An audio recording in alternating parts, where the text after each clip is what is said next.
Hello, I'm Luke Nella and welcome to Best Replays of the Week. In this episode we have an unusual looking wall of steel, an IS-3 punching above its weight, and an M60 on a quest for a mark of excellence.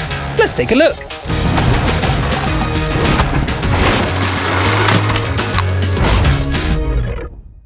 Let's kick off with a steel wall performance from the EU region. Gwandi's unbreakable machine isn't one of the massive heavies, but rather a Tier 7 Soviet medium tank, the A-44. It's a curious looking beastie for sure.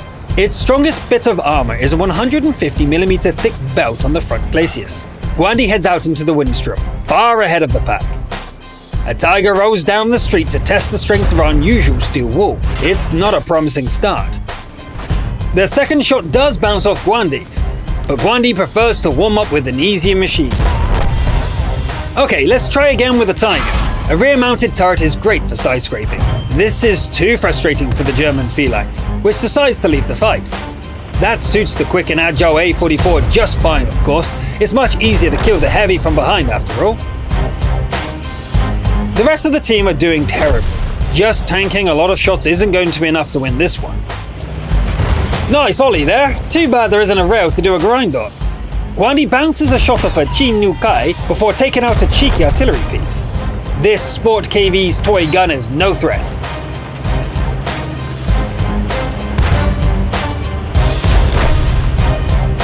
And the same goes for the rest of them. Except maybe for the artillery. There goes the last teammates. The armor is holding up great, considering that the tank is mostly just protected from the front. This gun belongs on a heavy tank, and it handles terribly. But the Alpha is very satisfying. Boom, baby. Good speed and a heavily armored front make for a decent rammer as well. Artillery strikes again, giving the T-20 an opening to attack. It gets a free shot of the A-44's vulnerable side. But that's not enough to defeat our steel wall. The T-67 is actually a bigger threat. One more shot in the back would have been fatal. Gwandi needs to be careful here. Wait long enough to disappear from view. And then go in. Remember that sweet ram earlier? Let's have another one. Is the SPG going to have a go? No? Let's go find it then. So that's why I didn't fire. The artillerist has decided to try the direct approach. That was a brave attempt, but has left the SPG helpless. Good game. Unusually for us, Gwandi dishes out a lot more damage than was blocked by armor. Who cares though? An unusual game with an unusual tank, and we're happy to share it with you. Continuing in the EU region, we have the streamer Dalkilzor piling up damage in an M60. I'd say something about Daki showing off with a Clan Wars trophy, but it's not like it's a particularly powerful tank. As is typical for Malinovka, one of the foes charges into the open straight at the start. It's not the only target on offer either. For a while, there's a whole buffet to choose from. Eventually the camping spot goes stale. Time to go looking for more targets. Up the hill and straight into the fight. Too bad the first shot bounces. Don't worry though, that was a rare exception. Daki gets into a nice rhythm, dishing out damage like it's going out of style.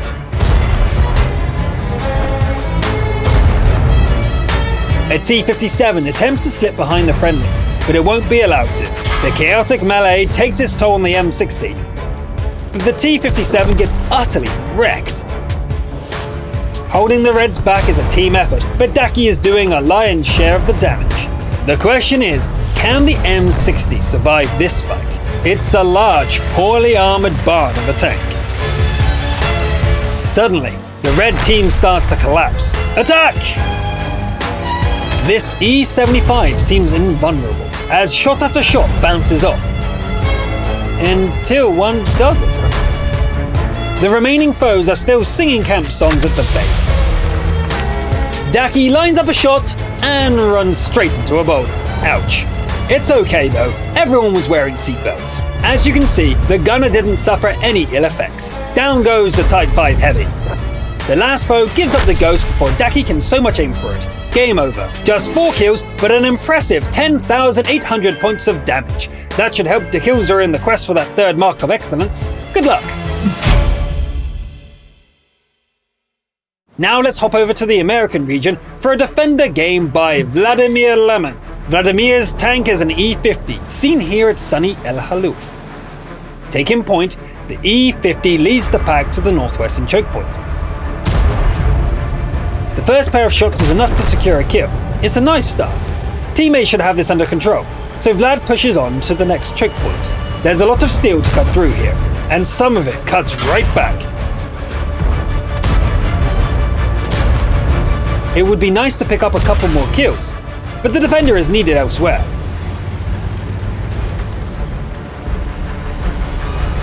This WZ is trying to sneak attack from the rear, not on Vladimir's watch.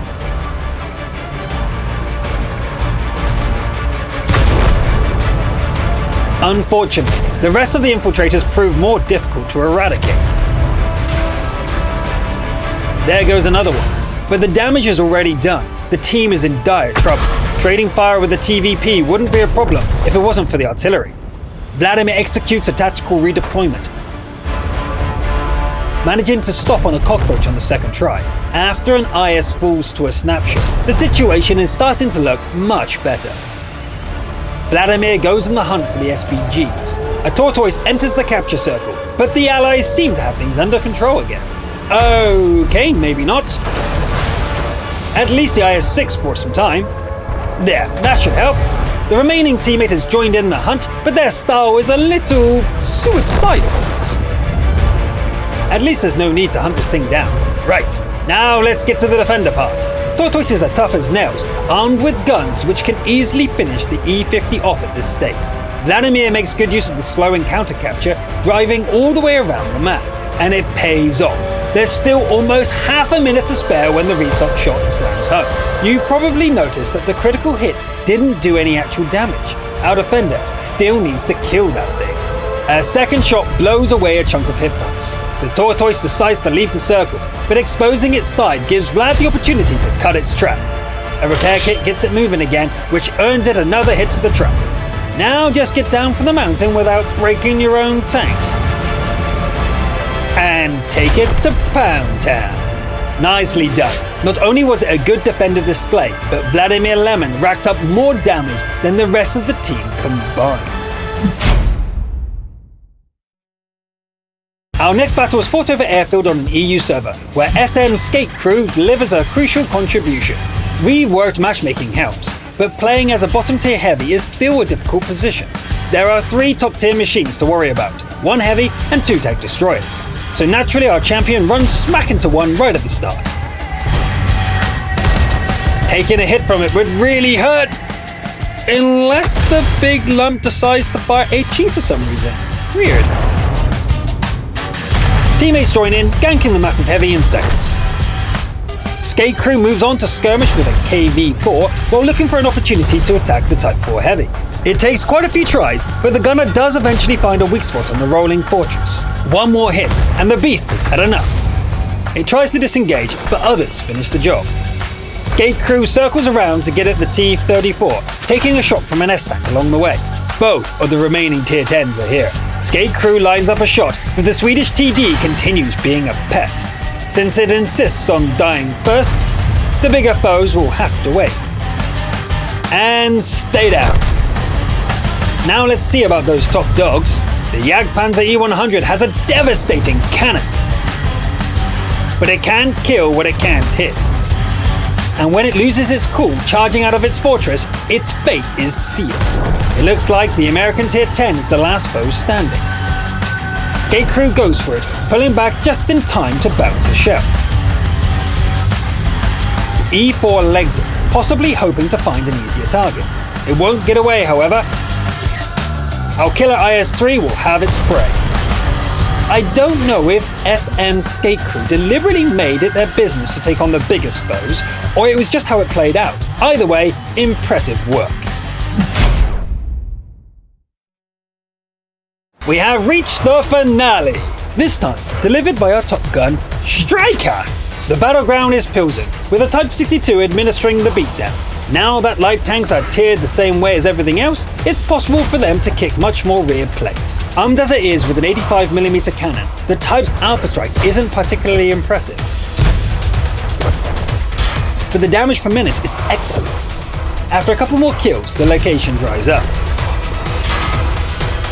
Striker looks for more targets, eventually settling on a group of tanks on the west flank. Nice shooting. The crew are obviously working hard for those improved combat rushes. Charging in to finish the job gets our top gun to... well, Chop Gun. The type gets a little banged up in the excitement as well. The engine sounds a little unhealthy for a while, but only until the repair cut comes off its cooldown. There's a big push into friendly territory, with nobody left to guard the base aside from our champion. Better start thinning out the herd.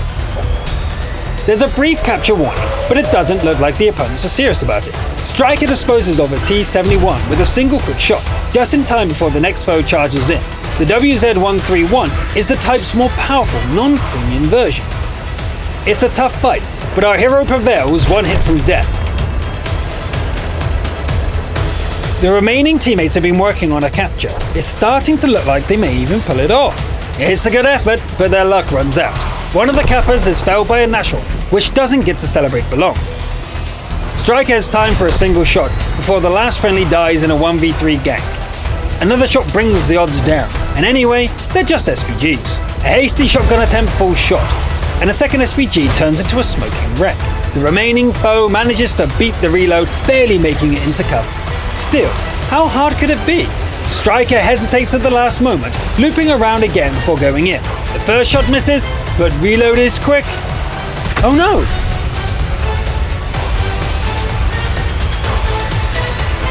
"12 kills, but it ends in heartbreak. Striker played an excellent game, only messing up on the very cusp of victory. Hopefully getting on the show makes you feel a little better about it. That's it for this episode. We look forward to seeing what you manage to pull off next. I'm Luke Neller, thanks for watching, and I'll see you next time. Ready? Okay, let's do this. Hello, I'm Luke Neller, and welcome to Best Sleepy of the Week. In this episode, we have an unusual looking steel. No, it's okay.